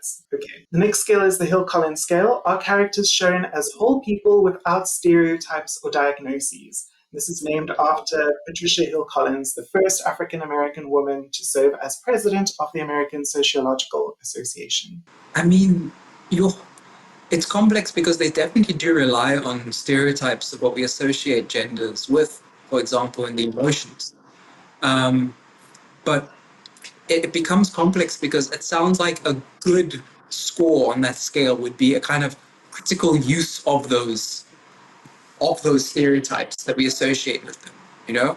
Like trying to think about what does it mean to represent an angry woman or an angry man. But I'm not sure the film actually employs that critique carefully. For example, anger is dad's primary emotion. The goal, well, yeah, it's joy. Yes.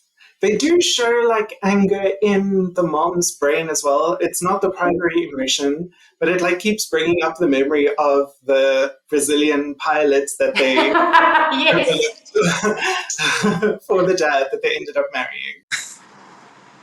I see Riley as depicted as a bit more multidimensional, in the sense that we can see the different emotions, we can see the challenges that she's experiencing, having moved, coming from a secure place to a place of not knowing, a place of new broccoli on pizza, the scary city where she comes from, a rural area. So for the purpose of the movie, Riley, for me, is depicted as more multidimensional. But I do agree that the emotions themselves are very, very stereotyped. Yeah, there's not, and then also the family. The family is a very narrow demographic. It's not a very, it's very middle class, heterosexual, nuclear family, able-bodied, neurotypical, economically secure. There aren't a lot of challenges in that family that make them outliers on some way or the other. And that for me is very much stereotypical, the way that they represented Riley's family. The dad is always on the phone, he's always busy. Mom is taking her to all of the events and kind of placating her. Yeah. So for Riley, I would say yes, but for the rest, no. Yeah. I mean, Altay, you also mentioned how like the primary emotions in the mom and the dad's brain, but even in Riley's own brain, you know, it's anger and fear that are coded as male, and then joy, sadness, and disgust that are coded as female characters. So that is also gendered and stereotyped. And I don't know, maybe it's because, and it's interesting that they have that mix of gender in Riley's brain, considering Riley appears, maybe it's because gender is a bit more fluid for younger kids. Like I see the necessity of it in trying to create a character that's going to be coded in one way or another, but it doesn't feel like the movie does it in a particularly critical way. And perhaps that's the nature of it. You know, it's a mass market film, mass appeal film made to appeal to as many people as possible, you know? But I have to say, the depiction of anger, when I watch that film, what I worry about is the minds of children who take the message, when I act in anger, I'm doing something wrong. And I think about how many, this country has many reasons for children to be angry, many reasons for children to feel like they have been wrong. And that's that message of, things kind of fall apart when anger kind of will lead to you not being able to fully like you regret the choices. Parts of your personality will dissolve away. Oof. Yeah. Yeah, Yeah. it's not great. No. I hear, like Marlize, I hear what you're saying about Riley being quite a multi-dimensional character, and she isn't a stereotypical girl. Like she's very sporty, athletic, and so maybe we give it a quarter point, 0.25. Is everyone comfortable with that? Okay, so the next scale is the Crenshaw scale. Does the story acknowledge and challenge intersecting systems of power and oppression shaping mental health? This is named after Kimberly Crenshaw, an African-American civil rights advocate and critical race theorist who coined the term intersectionality. Oh, that's got to be a 0, surely. Yeah, it Yeah. seems as if Riley's challenges are all depicted as internal. They are. It doesn't seem as if there's any systemic influence except for moving because of dad's job. But And all it's of not the like, conflict is internal. Yeah. exactly, and it's not like they're moving into poverty or, their Yes. socioeconomic status hasn't Yes. changed. Yeah, so Yeah. I would also give it a 0. And I mean, the voice cast of the film is also not very diverse. There's one person of color in the main like emotion cast. But also what I found interesting looking at diversity in the classroom though, diversity in terms of race and gender was a bit more diverse. Like you have a teacher who's a person of color and you have children in the classroom who are a little bit more diverse. But that was the only place where there was a bit more diversity. Exactly. I noticed that as well. So, like, the only characters of color in the film are all in secondary or service positions. It's the person, the server at the pizza Oh place, I think yeah. was, and the teacher. So they're all like in service positions, which is not very critical of it's just reproducing the systems of power and oppression that we see in society. Okay, so the next scale is I just wanted to bring up like there is some. I wonder what conversation we're having in the writers' room. Because did you say that the father tells the little girl, "We just want you to be a happy girl"? Does he say something I the like think the that? mom mom says said that, that. yeah. Yeah. Mark says that. Yeah, you can see this memory of the movie is faint in my head. Right? Maybe that's a personal projection. Oh my goodness! Wow. Anyways, the idea there, like, being like, there is like this thing of like, you want you to be a happy girl. There is like, there's something about gender going on there. The fact that it is all internalizing, right? And it's the mind of a young girl says something. The idea that anger in her mind is represented as something that is so far from her, that is so masculinely coded, he's stocky and not a thin, thin goal says something perhaps about the way that anger is experienced. But the film doesn't seem to like build on those to give a nuanced or interesting perspective. It's kind of there as flavoring. In the same way that, the diverse characters are, they kind of just, they're there. I mean, it's better than just having everyone, I guess, look like they came out of a 1950s fascist like handbook. Like a little Aryan family. But I mean, it doesn't Exactly. really But do much. you feel like because of who those characters are, you feel like that's the only reason they put them there is because, oh well, Yeah. we can't just have a white city. So yeah, I agree with you. Like the next scale is the Child scale, which is named after E. Kitch Childs, an African American clinical psychologist and a founding member of the Association for Women in Psychology. This question asks if it depicts mental health professionals or therapeutic processes, including Indigenous or informal ones, are these represented accurately and respectfully? I found if there was no, I mean, there was no therapist depicted in the show in the movie, but I did find sadness sitting with Bing Bong pretty beautiful in the sense that sadness was listening, active listening, validating Bing Bong's experience, giving Bing Bong some space to feel the feelings. I found that nicely well depicted, and then also I mean, it was very simplified, but the rupture and repair with the parents at the end, showing the vulnerability, the parents also then being vulnerable, where Riley breaks down and says, I miss my friends, I miss home, I miss, and the dad's like, well, I actually also, and the mom, where that rupture and repair of the family in that moment, I thought was also, again, very oversimplified, but a very nice depiction of that process. Yeah, I agree. I also thought of that moment with sadness and Bing Bong as kind of an informal therapeutic process of just, listening, almost like a lay counselor would. And I like what you're saying about the rupture and repair with the parents. And I suppose, we see how that repair kind of creates a new core memory of belonging and security.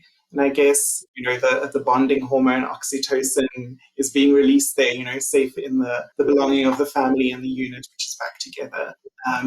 But the film doesn't talk about hormones. So Can you just repeat the prompt one more time? Like, how does it depict?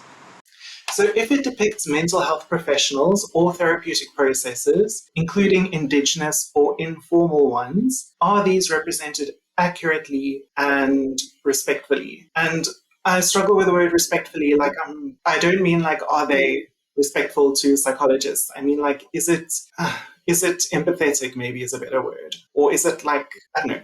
Does it ring true?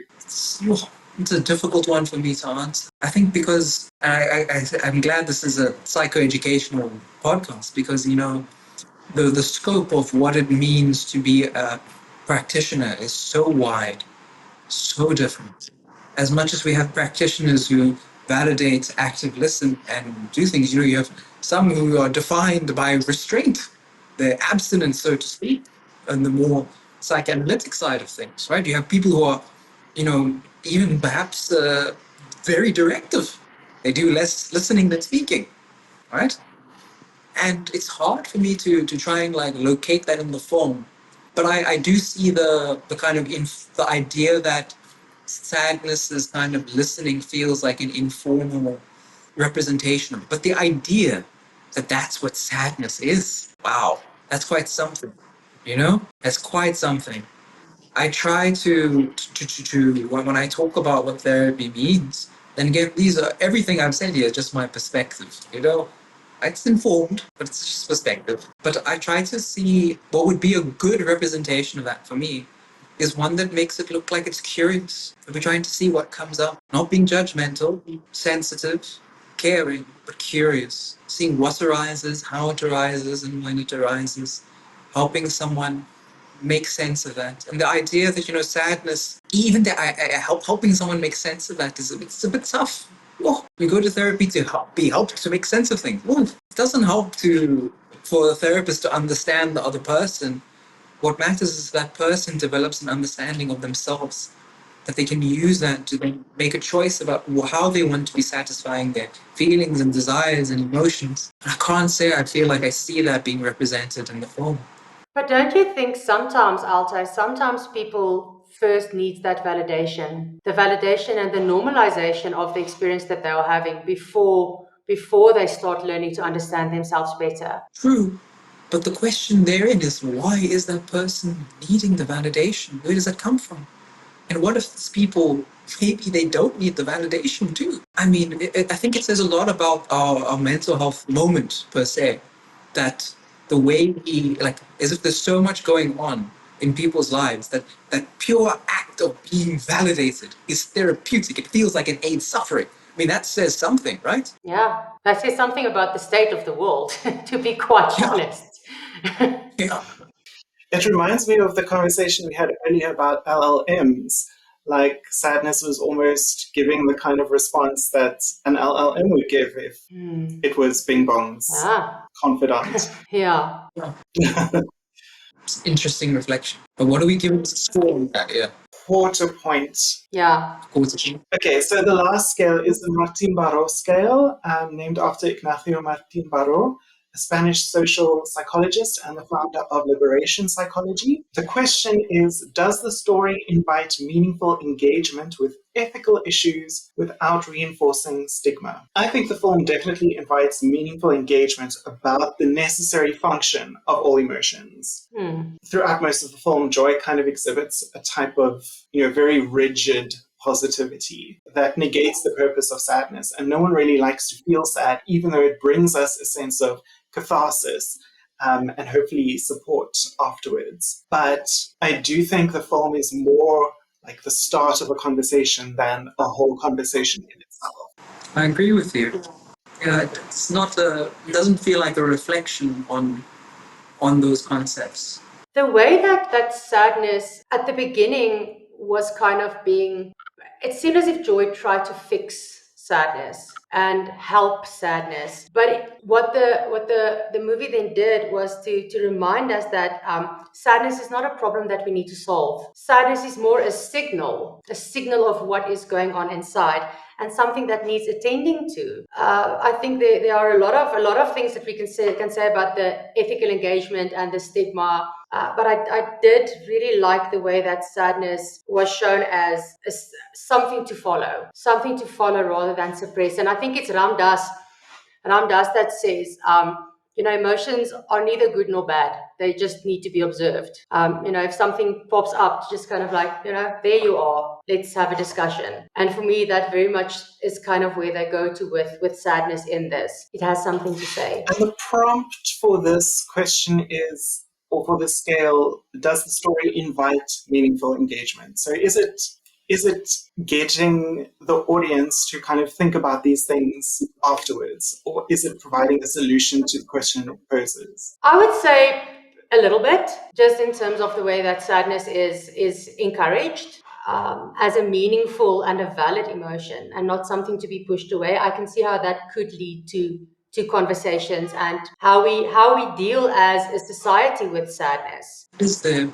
And I think about what you said at the beginning of this with regards to it feels like it can get the conversation started about how do we treat sadness, for example. But when we think about where and why do we feel sadness? I mean, they picked a very, I wonder how well does the film make a person think, how do I react to my feeling of sadness in reality? I would love to see, okay, so it's been 10 years since this film came out. I would love to see in another 5 years, like how many kids who watched this when they were little are like now going into neuroscience and like wanting to study neuroscience. I would love to see if it had that kind of impact. Ooh, I wonder, how many people are bringing up Inside Out in therapy? So many, probably. It just clicked now. My first exposure to the film was the core memory meme. Or it's like, oh, this is a core memory. That's my first exposure to the film. Yeah. So I would give this scale a 0.5 point. How do you feel about that? It makes sense when you think of it as sad. Being able to reckon with sadness is not really, it's very stigmatized. People don't want to be feeling sad. And what you raised earlier, like how do we react to our feelings of anger or rage, is also something that needs to be thought about as a society. So if we add all of this up, this score is a 2.5, 2.5 out of 5. Do you feel like that's too high, Altay? I saw that eyebrow. Made me think thank goodness we aren't going to be I've got some film critic friends. I don't know how they feel.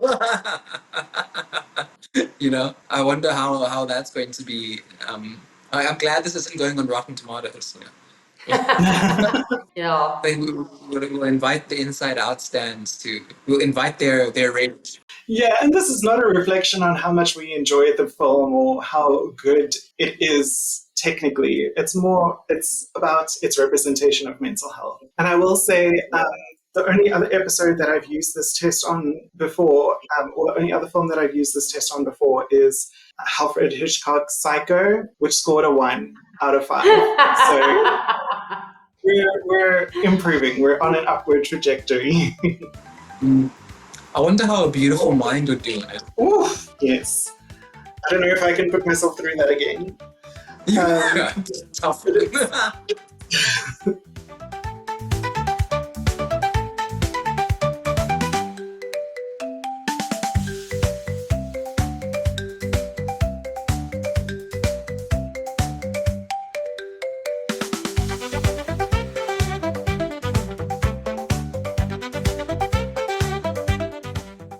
For the end of this episode, do you have a favorite quote or a moment that resonated or stood out for you from the film? For me, I'll give mine so long. When they're going through imagination land, like Joy and Bing Bong are playing this lovely game of the floor is lava, and Sadness is like desperately like trying to keep up, and she kind of flops down, and she's like, "Ugh, is it all going to be this interactive?" And I must say that is like my mood 90% of the time in life. Like, must it all be so interactive? I love that moment. I enjoyed, maybe from my own busy ADHD brain, I really enjoyed the triple dent gum song popping up every now and again in these crucial moments. We're busy solving the problem, and then it's just like triple dent gum, blah blah blah blah. The song like 3 or 4 times, just to mess with Riley. And from my own experience, just sometimes when you're in a really stressful situation, and the thing that comes up is, what shall we do with a drunken sailor? Makes no sense. So I very much loved that part, and it resonated with me, and I laughed. For me, it's hard to pick one of these, but almost all the scenes relating to core memory, like when they introduce this as a core memory, and there's like these glowing incandescent like orbs, and inside there's something special. I mean, who are you who knows not your history? How does one make sense of the person that you are based on your experiences, which inform how you go about and explore the world? What is it? And I like that the core memory can be colored differently. That brings in some idea of that. Every active memory is a creation. You bring different shades to it. They can take on different qualities. They can become malleable over time. I like something about that. Maybe it's also because the exposure to me was the meme. Like, they were like this, a core memory. Maybe that's it for me. Yeah. I love that. You folks are lucky. My other icebreaker that I thought of was describe a core memory and how it has kind of shaped your personality. But then I was like, there's no way we could cover that in 1 minute. So yeah, we'd be here all day. Thank you both so much for your time. Thank you. You've given me 20 minutes extra. I really appreciate it. Where can listeners go to find out more about you and your work?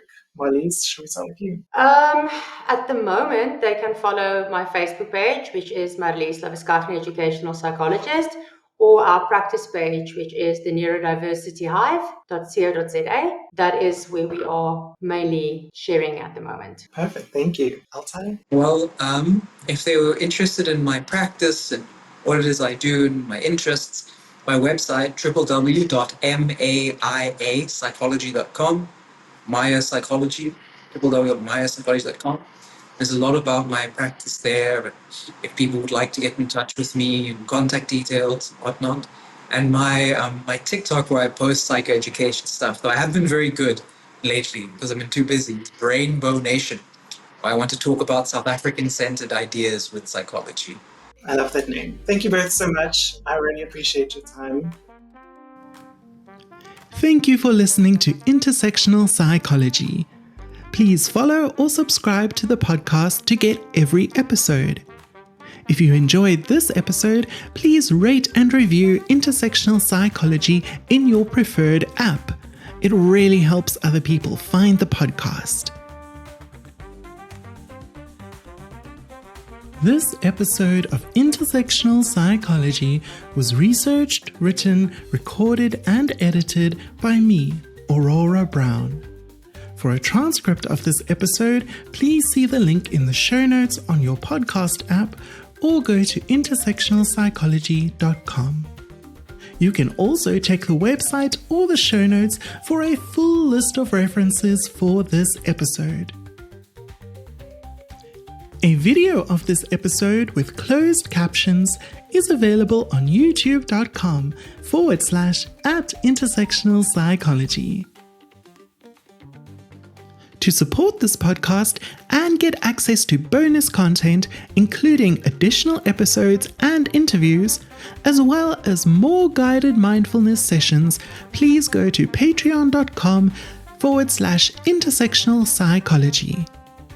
You can also chat with me on Blue Sky at intersectpsky.social and Instagram, Facebook, or TikTok at Intersectional Psychology. But mostly Blue Sky. Aurora Brown and Intersectional Psychology are committed to the Sight Black Women praxis.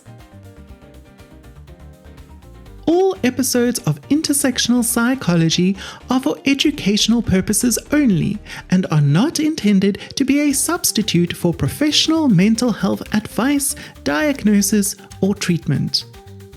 I, Aurora Brown, am not able to answer specific questions about individual situations. Always seek the advice of your health provider with any questions you may have regarding a mental health condition. Never disregard professional medical advice or delay in seeking it because of something you have heard or seen on this podcast. If you think you need immediate assistance, please call your local emergency number or any mental health crisis hotline. Everyone deserves good mental health.